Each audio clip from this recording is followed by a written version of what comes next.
రాత్రి వచ్చి నోటీస్ ఇచ్చారు. ఈ పైన 41 నోటీస్ తీసుకున్నాక రమ్మన్నారులే. ఈ పైన విధించిన షరతులు ఏవైనా మీరు ఉల్లంఘిస్తే కోర్టు వారి పర్మిషన్తో మిమ్మల్ని అరెస్ట్ చేస్తాము అన్నారు. ఎప్పుడూ అరెస్ట్ చేయాలని వాళ్ళ కోరిక ఉంది.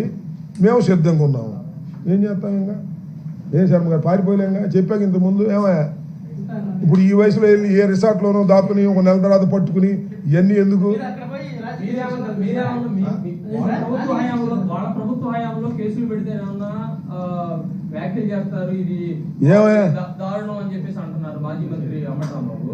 ఆ టైంలో పల్నాడు ఎస్పీ రవిశంకర్ రోడ్డు మీద కొట్టుకొట్టాడు. నీకు దండం పెడతా, మేము ఇన్ని కేసులు పెట్టామంటాయా? మేము ఇంతమంది లోపల వేసామంటాయా? ఎవరో కొన్ని కేసులు పెట్టారు.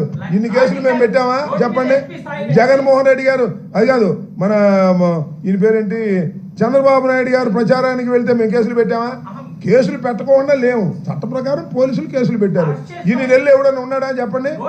ఆయన ఎవరో ఉన్నాడు, ఆయన పేరేంటి వ్యవసాయ శాఖ మంత్రి గారు జైల్లో ఉన్నాడా? హాస్పిటల్లో ఉన్నాడు బారు ఫైల్స్ అని. ఎన్ని ఇవాళ ఒక ప్లాన్డ్గా కుట్రగా నన్ను అరెస్ట్ చేయరు. అప్పుడే నేను 4-5 నెలలు దాకా బయటికి రాకుండా ఉండే కేసులు అన్ని పేర్చిన తర్వాత అరెస్ట్ చేస్తారు. నాకు తెలుసు ఆ విషయం. ఎవరు వాయిస్ కేసులు పెట్టిన కొద్దికి పెరిగిద్ది వాయిస్. కేసులు పెట్టిన కొద్దికి నా వాయిస్ పెరిగిద్ది. అర్థమైందా? నా బాధ, నా ఆవేదన పోలీసు వ్యవస్థ మీద కాదు, పోలీసుల మీద కాదు, పోలీసుల్ని ప్రయోగిస్తున్న ప్రభుత్వ విధానం మీద.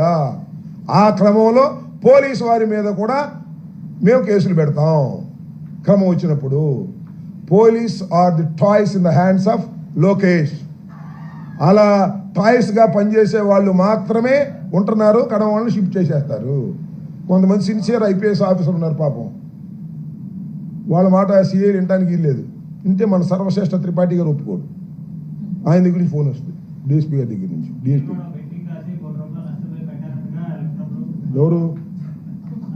ఎవరు చెప్పారు? కన్నా గారి మీద కట్టామేమో. ఇంకా నేను ఆత్మహత్య చేసుకోవాలి 1 కోటి రూపాయల కోసం, నన్ను భవిస్తాను రమ్మని. కన్నా చెప్పాడా? ఎప్పుడు?